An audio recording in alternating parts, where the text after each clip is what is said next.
to understand the side effects it's going to have on a long-term effect or not. But things are developed in such a way there is a reason for it, because if there is no vaccines to be, taken now with the risks that we so far know, then what else are you going to have? You don't have any other treatment.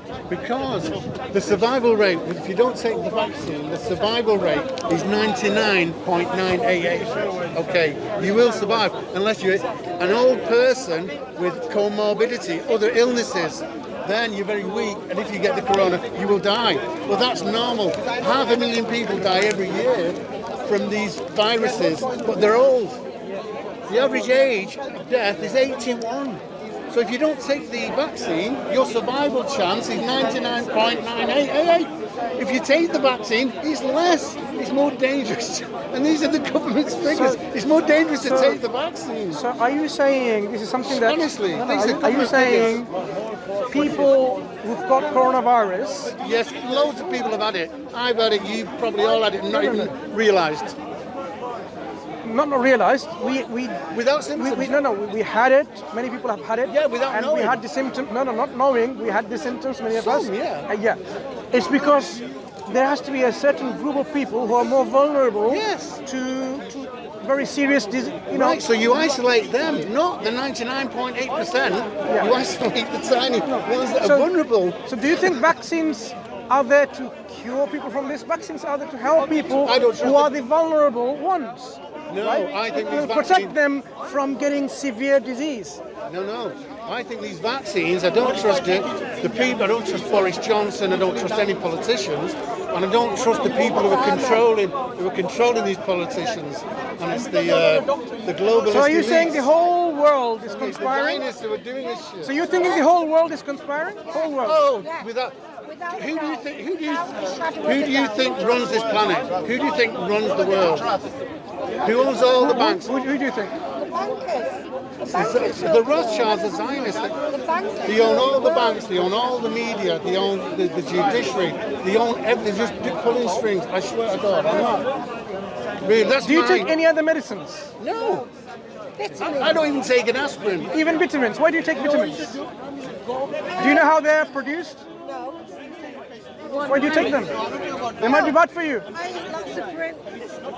Yeah, but you take, when you're ill, do you take any medicine? Not really. No, I don't. Once I took antibiotics, and I've only took it about twice. I got an infection, I got dirt in it, and it wasn't going away, and it started to spread, and it started aching up there, and I thought, wow. So it's a broader thing. It's not just this COVID and the vaccines. It's in general, you would go natural and organic. If I There's didn't... no better cure than your own immune system. And we've all got an immune system. But when you're a baby and they're pumping all this poison into you, that's when they're destroying you, because they're putting all this poison into you. Don't get me wrong, I'm not anti-vaccine. I agree with some vaccines, and I do think at the beginning they were brilliant when they came out, but now it's all about money. That's what I think now. It's all about the money. There's a lot of vaccines that have mercury in them as well. This Nick Hancock and his family and a lot of these politicians are making lots of money. Bill Gates is a bad person. Of course, a lot of people are making money from vaccines as well as other things. So just to come back, do you know what Prophet Muhammad sallallahu alaihi wasallam, our Prophet, said about disease? No. He says there isn't any disease that God has sent except that He sent a cure for it. Well, maybe. That could be like a natural. Our understanding of what disease and so on and so forth, there is always a cure for it. There's going to be a cure. We have to find the cure. It could be strengthening our immune system, and that's why our Prophet actually, he said, if we were to take certain dates from a particular region of Medina in Arabia, and you consume these dates regularly, it will prevent you from X, Y, and Z diseases.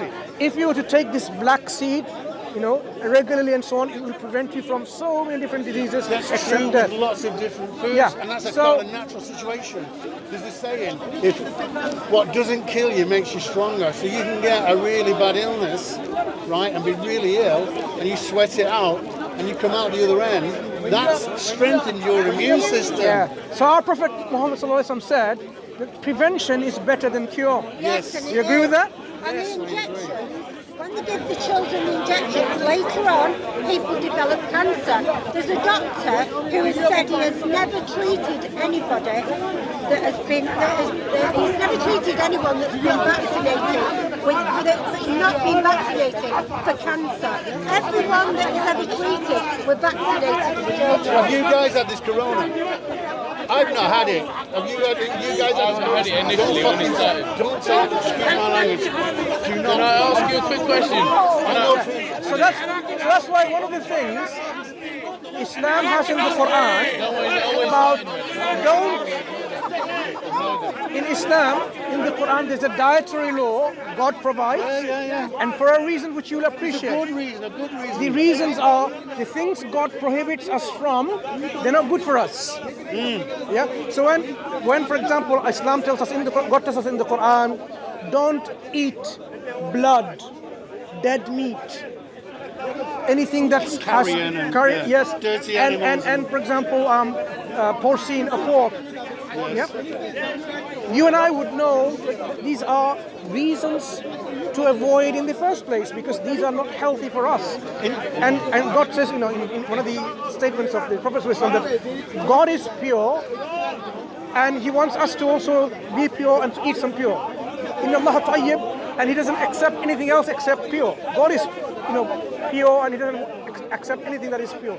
So He wants us to eat pure foods, consume drinks which are also pure and good for us. That's why perhaps now you realize why Islam prohibits people from drinking alcohol, because alcohol befogs the mind and impairs your judgment. And Islam says, I don't drink alcohol. I don't like it. I don't like it. I can appreciate because we can see that we are already within the same mind frame. Because this is what Islam wants us to do and to be ourselves, healthy so that we can live in a healthy life. And that's why you also find in the Quran, and that's why what I'm saying is you love the Quran when you read it.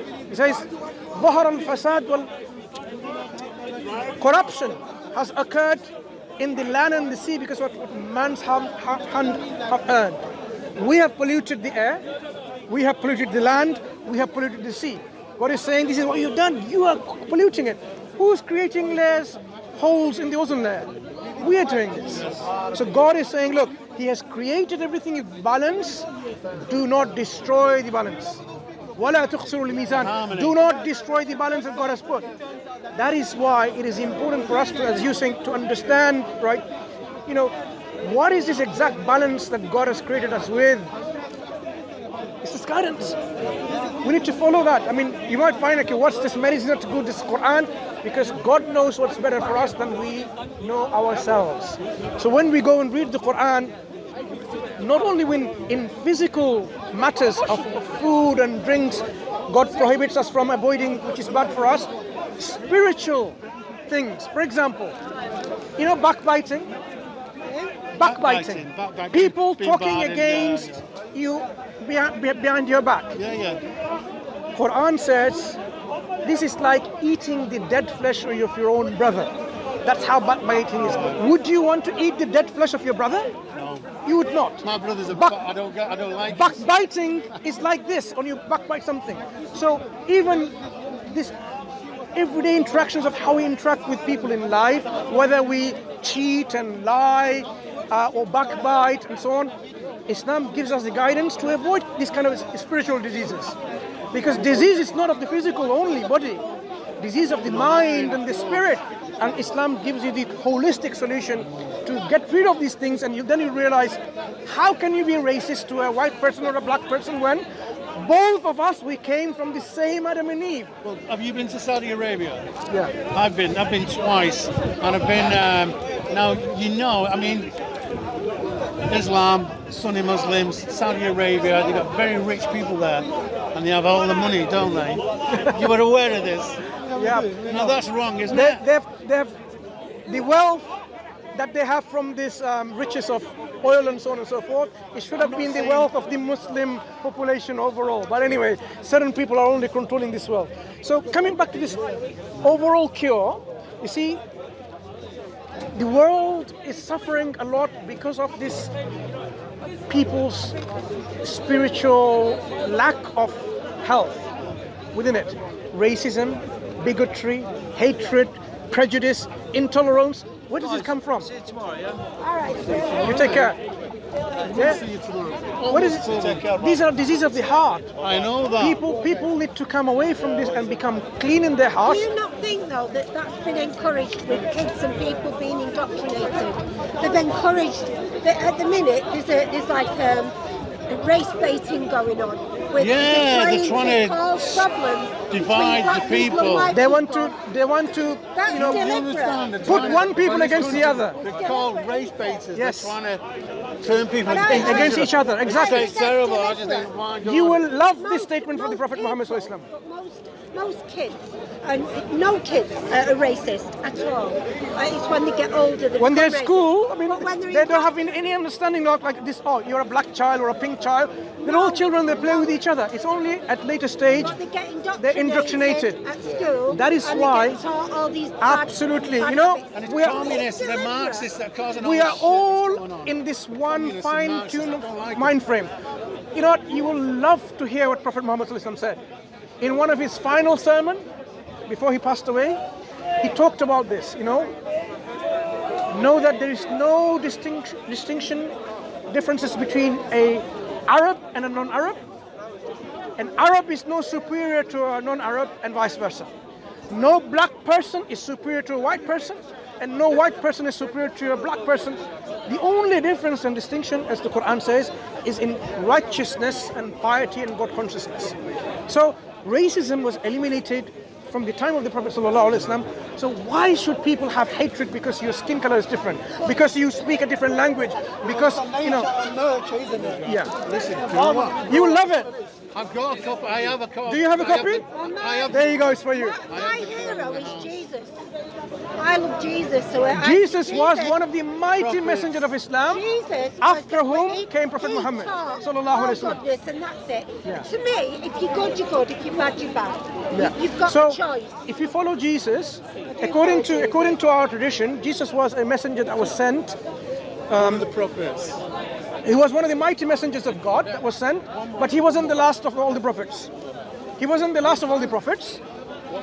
Just one more for you, sorry. He wasn't the last of all the prophets. And a prophet to come after him, he also mentioned that. Jesus, according to our tradition, was one of the mighty messengers who also prophesied about the last messenger to come, was Prophet Muhammad sallallahu alaihi wasallam. And that's the messenger. And then he went down to Moses. That's and the then messenger that we Jesus, should and then follow. If Muhammad. you follow Jesus, you should be following Muhammad. There's a chapter in there about the mother of Jesus. You take care, both of you. It was a pleasure to speak to you.